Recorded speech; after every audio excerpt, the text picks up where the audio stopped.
So welcome to Ellis Island, one of the most historically significant places here in New York City. Opened in 1892, this place processed 12 million immigrants who arrived here on ships and boats from all over the world, hoping for a better life for themselves and their family. The first of those 12 million immigrants was actually a teenager from County Cork called Annie, and an estimated 3.5 million Irish immigrants passed through the doors here between 1892 before its closure in the 50s. One of those was my granddad, Seán O'Connor, from Drum near Glenbeigh in County Kerry. He arrived here after set sailing from Cork, aged 26, just a year younger than I am now.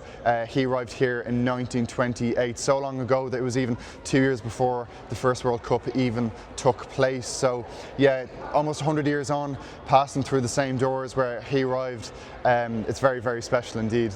So after arriving here to Ellis Island in 1928, my granddad spent a couple of years here in the United States before returning back home to Ireland. But he died in 1974 and I never got to meet him, but we're going to go downstairs now to see if we can find his arrival documents in the search registry. So we're here at the Records Centre. I have all my granddad's details of his arrival here in Ellis Island, thanks to my Uncle John.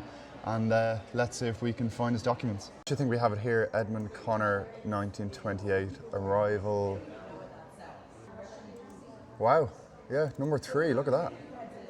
Seán O'Connor, 26, farmer, Irish Free State, obviously at the time. Born in Drum, County Kerry, near Glenbeigh. Immigration number 19505. And he left Ireland in May 1928. Amazing.